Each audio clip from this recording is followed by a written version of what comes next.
हरे कृष्णा कृष्णा कृष्णा हरे हरे, हरे राम राम राम हरे हरे। तो इस प्रकार हम लोग अब 27th एपिसोड में पहुंच गए हैं भागवत महापुराण के 10 मिनट सीरीज में। स्टार्ट करने से पहले हम लोग इस्कॉन के फाउंडर आचार्य एसी भक्त वेदांत स्वामी प्रभुपाद जी का बहुत बहुत धन्यवाद करते हैं। नतमस्तक करके प्रणाम करते हैं, दंडवत प्रणाम करते हैं उनको। तो हमने पिछली बार देखा कि किस प्रकार से दक्ष और शंकर जी के बीच में वार्तालाप होती है, और दक्ष का सिर किस प्रकार से बकरी के सिर से किया जाता है, और फिर किस प्रकार से वो जो यज्ञ हो रहा होता है उसको फिर से संपन्न होता है, और विष्णु जी आते हैं और विष्णु जी क्या बताते हैं सबको। ये हमने पिछली बार देखा। तो हर एक जो जीव है वो एक किस्म से जो क्वालिटी है वो वही है जो कि ईश्वर की है। क्वांटिटी के हिसाब से वो एक बहुत ही निमित्त मात्र होता है। जैसे ईश्वर जो जो है वो एकदम पूरे भवसागर हैं, और जो जीव है वो एक निमित्त मात्र ही है। और हमें ये हमेशा ध्यान रखना चाहिए कि हमें अपना ईश्वर के साथ जो हमें कनेक्शन जो है हमेशा उसको बनाए रखना चाहिए। हमें हमेशा हर एक जीव में ईश्वर को देखना चाहिए, हर एक को सम्मान करना चाहिए, क्योंकि हर एक के अंदर, हर जीव के अंदर परमात्मा वास करता है। तो भागवतम में ये कह आता है कि मैत्री ऋषि कहते हैं कि जो ये कथा सुनते हैं सती माता की, शंकर जी की, दक्ष की, उनके जितने भी जो भी पाप होते हैं वो जो हैं एक किस्म से वो मिट जाते हैं। फिर आगे हम देखते हैं कि जो पार्वती जी, जो सती माता होती हैं, वो पार्वती के रूप में उनका जन्म होता है, और वो हिमालय जो हैं राजा, और उनके घर में उनका जन्म होता है, और उनकी माता का नाम मेनिका होता है। और इस प्रकार से वो वहाँ पे जन्म लेती हैं, और फिर उनके उनकी फिर से शंकर जी के साथ उनकी शादी होती। तो मैत्री ऋषि जो थे हमने देखा था थर्ड कैंटो में, वो मनु की जो पुत्रियां हैं उनके बारे बताते हैं। उसके बाद जो मनु के पुत्र होते हैं, उत्पन्नपाद और प्रियव्रता, उनके बारे बताते हैं। और पहले वो उत्पन्नपाद और उनकी परिवार के बारे बताते हैं, जिनके परिवार में ध्रुव जी का जन्म होता है। और आगे का जो चौथा कैंटो है उसमें उत्पन्नपाद के जो वंश है उसके बारे में वर्णन आता है। तो उत्पन्नपाद जी जो थे उनकी दो पत्नियां थीं। एक का नाम था सुनीति और दूसरे का नाम था सुरुचि। तो उत्पन्नपाद जो थे वो सुनीति जी जो कि बड़ी पत्नी थी उनको निग्लेक्ट करते थे, और सुरुचि जो उनकी यंगर वाइफ थी उनसे ज़्यादा प्रेम करते थे। तो ये वर्णन आता है कैंटो 4 में कि एक बार उत्तमपाद जो थे अपने पुत्र उत्तम जो है वो जो कि सुरुचि के पुत्र हैं उनके साथ बैठे हुए थे। वो जो उनका पुत्र था उत्तम, वो उनकी गोद में बैठा हुआ था।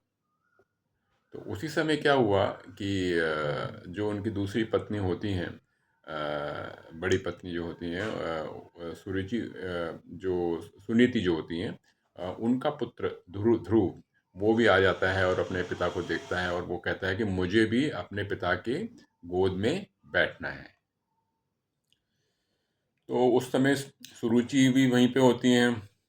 तो सुरुचि जो है ध्रुव को अपने पिता की गोद में नहीं बैठने देती, और उनको कहती हैं कि अगर तुम्हें अपने पिता की गोद में बैठना है तो तुम्हें मेरी गर्भ से जन्म लेना पड़ेगा।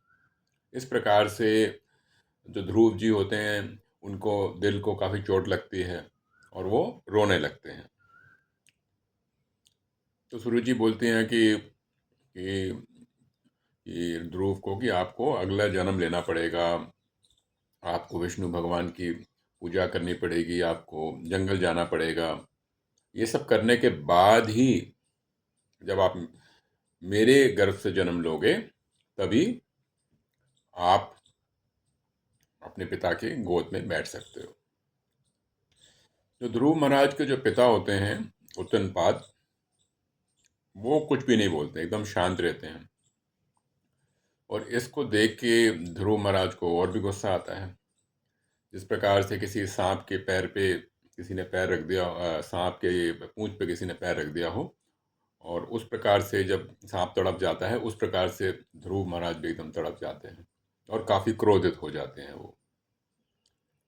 तो हमें ये सीख मिलती है कि जो बड़े लोग होते हैं उनको छोटे बच्चों का एकदम ध्यान रखना चाहिए, उनकी मानसिक विकास के बारे में एकदम ध्यान रखना चाहिए। उन्हें किसी तरीके से भी हल्के में नहीं लेना चाहिए कि कुछ भी कह लिया तो चल गया, नहीं। कुछ भी कह दें अगर बड़े लोग, तो उसका जो मानसिक प्रभाव बच्चों पे बहुत ज़्यादा पड़ता है, और ये जो प्रभाव है पूरी ज़िंदगी भर के लिए कई बार रह जाता है। तो ध्रुव महाराज का जो हृदय था एकदम टूट गया था। वो रो रहे थे, बहुत ज़ोर ज़ोर से रो रहे थे, फूट फूट के रो रहे थे, और रोते रोते भागते भागते वो अपनी माता सुनीति के पास जाते हैं और बताते हैं कि इस प्रकार से ये हुआ है, और इस प्रकार से उनकी जो छोटी माँ है उनने ये कहा है, और पिताजी ने भी किसी तरीके से कुछ कहा नहीं। तो सुनीति जी जो होती हैं, सुनीति जी ध्रुव माँ की जो माता, उनको भी काफ़ी दुख होता है, उनको भी इस बात का काफ़ी पीड़ा होती है कि इस प्रकार से अपमान उनके पुत्र का हुआ है। बट सुनीति जो थी वो परमात्मा ईश्वर भगवान कृष्ण की भक्त थी, और वैष्णव होने के कारण उनने ध्रुव महाराज को, ध्रुव जो थे उनके पुत्र थे, उनको सांत्वना दी और उन्हें कहा कि हाँ, जो भी उन्हें कहा गया है कि उन्हें ईश्वर के पास जाना चाहिए, ईश्वर की खोज में जाना चाहिए, ईश्वर की प्रार्थना करनी चाहिए, उसमें कोई भी दो राय नहीं है, वो एकदम सही है। सुनीति जी ने किसी तरह का से भी कोई भी गलत भाव ध्रुव जी के मन में नहीं डाले। जो भी कहा उनने उत्तम कहा, और एकदम पॉजिटिव तरीके से ही ध्रुव जी को कहा। तो कुल मिला के तीन चीज़ें सुनीति जी ने ध्रुव महाराज को बताई। उनने कहा कि आप किसी प्रकार से भी किसी और के लिए गलत मत सोचो, कुछ ऐसा ना कहो जिससे कि किसी दूसरे का किसी अपशब्द हो, या कि उसका किसी प्रकार से उसका नुकसान हो। ये पहली बात सुनीति जी ने ध्रुव जी को कही। दूसरी बात यही कही गई उनने कि अगर हम किसी प्रकार से हमें पीड़ा हो रही है तो वो हमारे किसी न किसी पिछले कर्मों के कारण होती है। ये दूसरी बात उनने ध्रुव महाराज को कही। और तीसरी बात ये कही कि अगर हमारी कोई इच्छा है, वो इच्छा हमारी सच्चे रूप में देखी जाए तो ईश्वर ही पूरी कर सकते हैं। तो हमें ईश्वर के पास ही जाना पड़ेगा, ईश्वर से ही प्रार्थना करनी पड़ेगी, वही हमारे परम पिता हैं। तो ये तीन चीज़ें, ये तीन उपदेश सुनीति माता ने अपने पुत्र ध्रुव महाराज को दी। तो बिना रुके माता का आदेश लेके, माता का आशीर्वाद लेके ध्रुव महाराज जंगल की तरफ निकल पड़े। तो इसमें हमें सीखने की बात यह है कि जो भक्त होते हैं, अगर उनके ऊपर कोई भी आपदा आती है तो वो किसी को उसके लिए दोषी नहीं ठहराते, बल्कि वो क्या करते हैं, इसको अपने ऊपर ले लेते हैं और अपना ध्यान ईश्वर की तरफ लगाते हैं, और ईश्वर की तरफ ही भरोसा रखते हैं, और ईश्वर का ही सहारा लेते हैं। तो ये हमें इसमें सीख मिलती है। जो वन की तरफ जा रहे थे ध्रुव महाराज, तो रास्ते में उनको नारद मुनि जी मिलते हैं। नारद मुनि जी उनका एक किस्म से आप कह लीजिए टेस्ट लेते हैं, देखने चाहते थे कि वो भी, कि वो वाकई में ईश्वर को ढूंढना चाहते हैं या सिर्फ एक बाल रूप का हट है। तो नारद जी कहते हैं कि देखो, अपने ऊपर किसी प्रकार से सम्मान या अपमान की बात अपने ऊपर मत लो। जो तुम्हारी माता ने तुम्हारे को जो बताया है, उसको, ईश्वर को प्राप्त करना बड़ा ही मुश्किल है। अभी तो तुम छोटे हो, अभी तुम्हारे खेलने के दिन हैं। जब बड़े हो जाओगे तब बेशक ईश्वर की खोज में चले जाना। इस प्रकार से नारद जी उनको रास्ते से भटकाने की कोशिश करते हैं, और उनको एक किस्म से टेस्ट करते हैं ध्रुव जी को। ध्रुव जी ने कहा कि मैं ऐसा सम्मान चाहता हूँ, ऐसी पोजीशन चाहता हूँ जो कि ब्रह्मा को भी नहीं है, ब्रह्मा के पास भी नहीं है। तीनों जितने भी जो लोग हैं उसका मैं स्वामी बनना चाहता हूँ। इस प्रकार से ध्रुव जी ने नारद जी को एकदम बताया। तो नारद मुनि जी ने देखा कि ये जो बालक है उसका दृढ़ निश्चय है, वो किसी तरीके से रुकने वाला नहीं है। उनने तो उनने फिर उसको बोला कि आप ऐसा करो कि आप मधुवन में जाओ जो कि यमुना के साथ है, और वहाँ पे जाके तपस्या करो, और अपने आप को गुरु के रूप में नारद जी ने ध्रुव महाराज को मंत्र बताया। ओम नमो भगवते वासुदेवाय। ओम नमो भगवते वासुदेवाय। ओम नमो भगवते वासुदेवाय।